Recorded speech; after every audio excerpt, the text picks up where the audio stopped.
Hello friends, welcome back to our channel. இந்த வீடியோக்குள்ளே போகிறதுக்கு முன்னாடி மறக்காமல் இந்த வீடியோவுக்கு லைக் பண்ணிக்கோங்க. வாங்க வீடியோக்குள்ளே போகலாம். இந்த வேலு சீமாவை கண்ணால் ஷூட் பண்ணிடுறான். ஷூட் பண்ணோடனே மொத்த குடும்பமும் ஷாக் ஆகி பார்க்குறாங்க. சீமாவும் கீழே விழுந்துடுறான். பிரேமும் தாங்கி பிடிச்சிக்கிறான். எல்லாரும் இந்த மாதிரி அக்கா கண்ணு திறங்க அப்படின்ற மாதிரி ரோகிணியும் சொல்லிட்டு இருக்கா. மொத்த குடும்பமும் சீமா கண்ணு திறந்து பாருமா அப்படின்ற மாதிரி சொல்லிட்டு இருக்காங்க. போலீஸ் வேலுவையும் அரெஸ்ட் பண்ணிட்டு போகிறாங்க. நம்ம சித்தார்த்துக்கும் அடிக்க போகிறான். ரோகிணி இங்கே பாருங்க, ஆம்புலன்ஸ்க்கு ஃபஸ்ட்டு ஃபோன் பண்ணுங்க அப்படின்றாங்க. போலீஸும் வேலுவை பிடிச்சிட்டு போயிடுறாங்க. இந்த சைடு சசி ரொம்ப குஷியா இருக்கா. இப்படியும் நம்ம பழி வாங்கணும்னு நினைச்சா இன்னைக்கு அவளே சாகிற கண்டிஷன்ல இருக்கா அப்படின்ற மாதிரி உடனே ஹாஸ்பிட்டலுக்கும் தூக்கிட்டு போறாங்க வேக வேகமா. ஒரு வேலையா ஹாஸ்பிட்டல் வந்துடுறாங்க. டாக்டர் ஆப்ரேஷனுக்கு எல்லாம் ரெடி பண்ணிட்டு இருக்காங்க. மொத்த குடும்பம் வெளியே நின்றுட்டு அழுதுட்டு இருக்காங்க. இந்த மாதிரி சீமாக்கு எதுவும் ஆகக்கூடாது அப்படின்னு சொல்லிட்டு போலீஸ் ஒரு வழியா வேலுவை ஜெயிலையும் போட்டுறாங்க. அங்க உள்ள போய் அந்த பைத்தியக்காரன் சிரிச்சுக்கிட்டே தான் இருக்க, ஒரு மாதிரி வில்லத்தனமா. இங்க ஹாஸ்பிட்டல்ல ரோகிணியும் அழுதுட்டு இருக்கா. என்னாலதான் அக்காவுக்கு இப்படி ஆயிடுச்சு, என்ன காப்பாத்த போய் அக்கா இந்த மாதிரி குண்டுல அடிபட்டுட்டாங்க அப்படின்னு சொல்லிட்டு அழுதுட்டு இருக்கா. இங்க சித்தார்த்து சமாதானப்படுத்திட்டு இருக்கான். அப்ப இந்த நேகா விடாம சித்தார்த்துக்கு கால் அடிச்சுக்கிட்டே இருக்கான். ரோகிணி ஒரு பக்கம் அழுதுட்டு இருக்கா. அக்கா, நீங்க இந்த மாதிரி எனக்கு ப்ராமிஸ் பண்ணீங்களே, என்னை விட்டு நீங்க எந்த சூழ்நிலையும் பிரிய மாட்டீங்கன்னு. இப்ப என்னன்னா நீங்க ஹாஸ்பிட்டல் அட்மிட் பண்ணிருக்கீங்கன்னு அப்படின்னு சொல்லிட்டு ரொம்ப பயங்கரமா அழுதுட்டு இருக்கா. மொத்த குடும்பமே இப்ப என்ன பண்றது தெரியாம குழப்பத்துல இருக்காங்க. ஒரு பக்கம் சீமா இங்க அட்மிட் ஆயிருக்கா. இங்க ரோகிணியே வருத்தப்பட்டு பேசிட்டு இருக்கா. அதனால எல்லாரும் ஒரு மாதிரி கடவுள் நம்பிக்கையில ஒன்னும் ஆகக்கூடாது அப்படின்னு நின்றுட்டு இருக்காங்க. நேகாவும் விடாம சித்தார்த்துக்கு ஃபோன் அடிச்சுட்டே இருக்கா. சித்தார்த்து ஒரு கட்டத்தில் என்ன பண்ணுறதுன்னு தெரியாமல் ஃபோன் எடுத்துட்டு இவங்களை விட்டு கொஞ்சம் தள்ளி நின்று பேசலான்னு போகிறாரு. ரோகிணி பின்னாடியே என்னாச்சுங்க அப்படின்ற மாதிரி கேட்குறா. உடனே அவங்க உள்ளே இருந்து நர்ஸு இவங்கெல்லாம் பரபரப்பாக வெளியே வரதை பார்த்து ரோகிணி அதை கண்டுக்காமல் இங்கே நர்ஸு கிட்ட எல்லாத்துக்கிட்டையும் என்னாச்சு, எங்கள் அக்காக்கு என்னாச்சு அப்படின்னு சொல்லிட்டு ரோகிணியை பிரேமா மாற்றி மாற்றி கேட்டுட்டு இருக்காங்க. அவங்க என்னென்னா கொஞ்சம் கூட அவங்கள பார்க்காம இந்த ஆக்சிஜன் சிலிண்டரு அப்படி இப்படின்ட்டு என்னென்னையும் உள்ளே எடுத்துகிட்டு போயிட்டு இருக்காங்க. இவங்களுக்கு என்னென்னா ஒன்றுமே புரியல. சடனாக டாக்டர் வெளியே வராங்க. உடனே பிரேமும் ரோகிணியும் கேட்டுட்டு இருக்காங்க. எங்க அக்காக்கு என்ன ஆயிடுச்சு அப்படின்னு சொல்லி ரோகிணி கேட்டுட்டு இருக்கா. அவங்க ஓகேவா தானே, அவங்களுக்கு எதுவும் பிரச்சனை இல்லை அப்படின்னு கேட்டுட்டு இருக்கா. பிரேமும் என் மனைவி எப்படி இருக்காங்க அப்படின்னு கேட்டுட்டு இருக்கான். மொத்த குடும்பமே மாற்றி மாற்றி கேட்டுட்டு இருக்கான். டாக்டரும் ஒரு நிமிஷம் அமைதியா இருங்க, அவங்களோட நிலைமை ரொம்பவே மோசமா இருக்கு, இப்போ எங்களால் எதுவுமே சொல்ல முடியாது அப்படின்ற மாதிரி டாக்டர் சொல்லிடுறாங்க. பிரேமும் கையெடுத்து கும்பிட்டுட்டு இருக்கான். டாக்டர் எப்படியாவது சீமாவை காப்பாத்திருங்க டாக்டர், அவளுக்கு எதுவுமே ஆகாம இருக்கணும் டாக்டர் அப்படின்ற மாதிரி சொல்லிட்டு இருக்கான். இங்க பெரிய பாட்டியை இது என்னடா என் குடும்பத்துக்கு இப்படி ஒரு சோதனை, எங்க வீட்டு மருமகளுக்கே இப்படி பிரச்சனையா மேல பிரச்சனையா வந்துட்டு இருக்கு அப்படின்னு சொல்லிட்டு பெரிய பாட்டி ஃபீல் பண்ணிட்டு இருக்காங்க. அந்த மனோரஞ்சனி தான் பெரிய பாட்டி சமாதானப்படுத்திட்டு இருக்காங்க. இந்த மாதிரி சீமா கொண்டும் ஆகாதுக்கா. அப்பதான் பெரிய பாட்டிக்கு ஏதோ ஒரு யோசனை குழந்தையை தூக்கிட்டு மொத்த குடும்பமும் பெரிய பாட்டிக்கு பின்னாடியே போறாங்க. அவங்க எங்க போறாங்கன்னு பார்த்தா இந்த ஹாஸ்பிட்டல்ல சாமி செலவு வச்சிருப்பாங்களே, அங்க போயிட்டு நம்ம சாமி கும்பிடலாம் அப்படிங்கிற மாதிரி சாமி கும்பிடுறாங்க.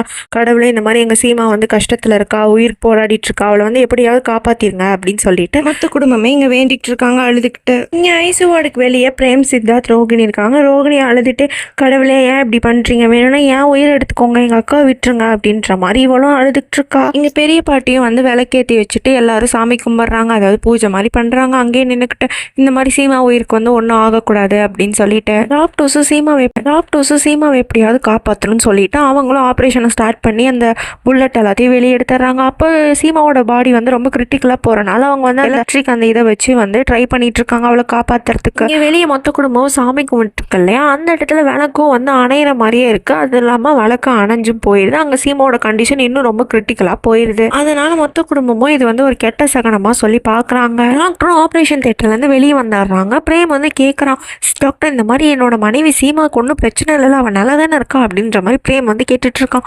ரோகிணி என் அக்காவுக்கு ஒன்றும் பிரச்சனை இல்லை, அவங்க உயிருக்கு எந்த ஆபத்தும் இல்லை அப்படின்னு அவளும் கேட்டுட்டு இருக்கான். மொத்த குடும்பமும் அங்க வந்துடுறாங்க. டாக்டர் எதுவுமே சொல்லாம ஒரு மாதிரி அமைதியாவே இருக்காரு. டாக்டரும் நாங்க சீமாவை காப்பாத்துறதுக்காக எவ்வளவோ ட்ரை பண்ணோம், ஆனால் சீமா காப்பாற்ற முடியுமா அப்படின்றது எங்களால் தெரியல, இனிமேட்டு அவங்கள காப்பாற்றுறது எங்கள் கையில் இல்லை, இந்த மாதிரி என்னை மன்னிச்சிருங்க அப்படின்ற மாதிரி டாக்டரும் சொல்லிடுறாங்க. இதை கேட்டு எல்லாருமே பயங்கர ஷாக் ஆகுறாங்க. என்னது சீமாவால் பொழைக்க முடியாதா அப்படின்னு சொல்லிட்டு, இந்த மாதிரியெல்லாம் நடக்கக்கூடாது, எங்கள் சீமா உயிரோடு தான் இருக்கணும், இந்த மாதிரிலாம் என்னைக்கு அவளுக்கு ஆகக்கூடாது, ஐயோ கடவுளே அப்படின்ற மாதிரி பெரிய பாட்டியும் வருத்தப்பட்டு இருக்காங்க. அங்கே பிரேம் என்னடா ரொம்ப மனசு உடைஞ்சு டாக்டர்கிட்ட சண்டையும் போகிறோம், கெஞ்சவும் சரி எங்கள் சீமாவை எப்படியாவது காப்பாற்றுங்க டாக்டர் அப்படின்னு சொல்லிட்டு சித்தார்த்தும் பிரேமை தாங்கி பிடிச்சிட்டு, டாக்டர் அது எவ்வளோ செலவானாலும் பரவாயில்ல, நீங்கள் என்ன கேட்டாலும் நாங்கள் கொடுக்குறோம், எப்படியாவது சீமாவை மட்டும் காப்பாற்றுங்க அப்படின்னு சொல்லிட்டு சித்தார்த்தும் கேட்டுட்ருக்கான். டாக்டர் வந்து சொல்லிடுறாங்க, இங்கே பாருங்கப்பா எனக்கு புரியுது, ஆனால் எங்கள் கையில் ஒன்றுமே கிடையாது, இது எல்லாமே கடவுள் மனசு வச்சாதான் உண்டு. சீமா வந்து ஒரு 24 ஹவர்ஸ் நாங்கள் வேணால் வென்டிலேஷனில் வைக்கிறோம். அந்த 24 ஹவர்ஸில் வந்து அவங்கக்கிட்ட ஏதாவது இம்ப்ரூவ்மெண்ட் தெரிஞ்சால் வேணால் நாங்கள் காப்பாற்றலாம், மற்றபடி எங்களை மன்னிச்சிருங்க, எங்களால் சீமாவை வந்து காப்பாற்ற முடியாது அப்படின்னு சொல்லி டாக்டர் குண்டு தூக்கி போட்டுடுறாங்க. இதனால் மொத்த குடும்பமும் ரொம்ப உடஞ்சி போயிடுறாங்க. ரோகிணினா ரொம்ப நொந்து போயிடுறாங்க, அவங்க அக்காவுக்கு இப்படி தன்னால் ஆயிடுச்சு அப்படின்னு சொல்லிட்டு. டாக்டரும் வந்து நீங்கள் அவங்கக்கிட்ட அன்பாக பேசுங்க, அதனால் உங்களுக்கு ஏதோ இம்ப்ரூவ்மெண்ட் கிடைச்சாலும் கிடைக்கும்னு சொல்லிட்டு இந்த மாதிரி சொன்னோடனே ரோகிணி உடனே உள்ளே போகிறா. உள்ளே போய் உட்காந்துட்டு அவங்க அக்கா கிட்ட பேசுகிறா. அக்கா உங்களுக்கு ஞாபகம் இருக்கா, நம்ம சின்ன வயசில் இப்படியெல்லாம் இருந்திருக்கோம், நீங்கள் கூட சொல்லுவீங்களா நான் உன்னை விட்டு எப்பயும் போக மாட்டேன், அப்படியெல்லாம் நீங்கள் என்கிட்ட சொன்னீங்கக்கா, ஆனால் இன்றைக்கி என்னன்னா நீங்கள் இப்படி இருக்கீங்க ஏன்க்கா அப்படின்னு சொல்லிட்டு ரோகிணியே வந்து ரொம்ப மனசு உடஞ்சி சீமா கிட்ட அவங்க பழைய நினைவுகளை பற்றி எல்லாம் பேசிக்கிட்டு இருக்கா. சீமாவுக்கு ஏதாவது இம்ப்ரூவ்மெண்ட் கிடைக்கும் அப்படின்னு சொல்லிட்டு.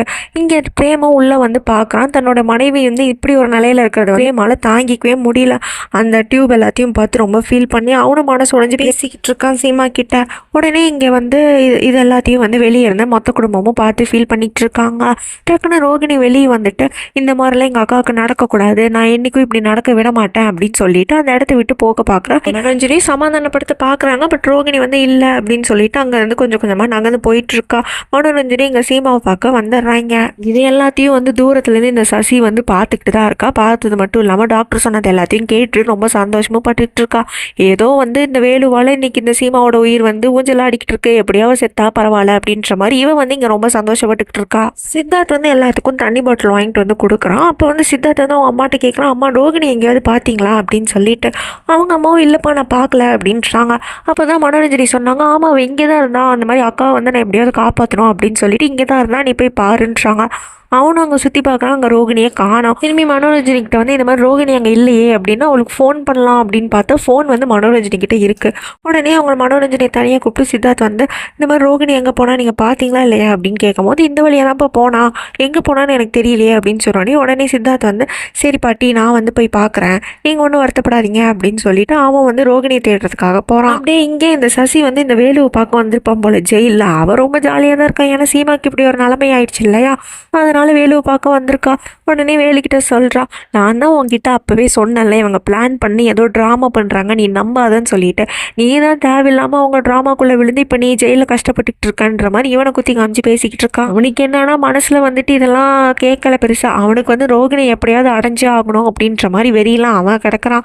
இவளும் வந்துட்டு உனக்கு ஒரு நல்ல விஷயம் சொல்லட்டான், அங்கே சீமாவோட உயிர் வந்து ரொம்ப ஆபத்தில் இருக்குது, டாக்டரும் சொல்லிட்டாங்க அவள் பிழைக்கிறது ரொம்ப கஷ்டம் அப்படின்னு சொல்லிட்டு இவன் வந்து வேலுக்கிட்ட இதை சொல்லி பயங்கரமாக சந்தோஷப்பட்டுக்கிட்டு இருக்கா. ஆனால் இந்த வேலை அதை கொஞ்சம் கூட காதலே வாங்கிக்கல. இப்படி ஒருத்தி வந்து பேசிகிட்டு இருக்கிறது கூட அவன் காதில் வாங்க போய் அவங்க உட்காந்துக்கிட்டு எப்படி நம்ம அடுத்த கட்டமாக ரோகிணியை வந்து அடையலாம் அப்படின்னு சொல்லிட்டு இருக்கான். ஏன்னா இவன் வந்து அவளை உண்மையாக காதலிச்சிட்டாலையா, அதனால அவன் காதலை வந்து எப்படியாவது ரோகிணி கிட்ட காமிச்சு அவளை அடையணும் அப்படின்றதுக்காக யோசிச்சுக்கிட்டு இருக்கான். அதை பார்த்த இந்த சசி என்னன்னா இவன் மண்ணு மாதிரி உட்காந்துருக்கான் அப்படின்னு சொல்லிட்டு அவள் ஒரு மாதிரி பித்து பிடிச்ச மாதிரி அந்த பையனையே பார்த்துக்கிட்டு இருக்கா. நம்ம சொல்கிறதெல்லாம் இவன் கேட்கலானா இல்லையா, இவன் ஏன் கிறுக்க மாதிரி இப்படி உட்காந்துருக்கான் அப்படின்னு அவளும் ஒரு மாதிரி ரியாக்ஷனை கொடுத்துக்கிட்டு இருக்கா. இதுக்கப்புறம் சீமா பொழைச்சாலா இல்லையா, ரோகிணி வந்து சித்தார்த்துக்கு கிடைச்சானா இல்லையான்னு சொல்லிட்டு நம்ம நெக்ஸ்ட் பார்ட்டில் பார்த்து தெரிஞ்சுக்கலாம். அது வரைக்கும் பாய் ஃப்ரெண்ட்ஸ்.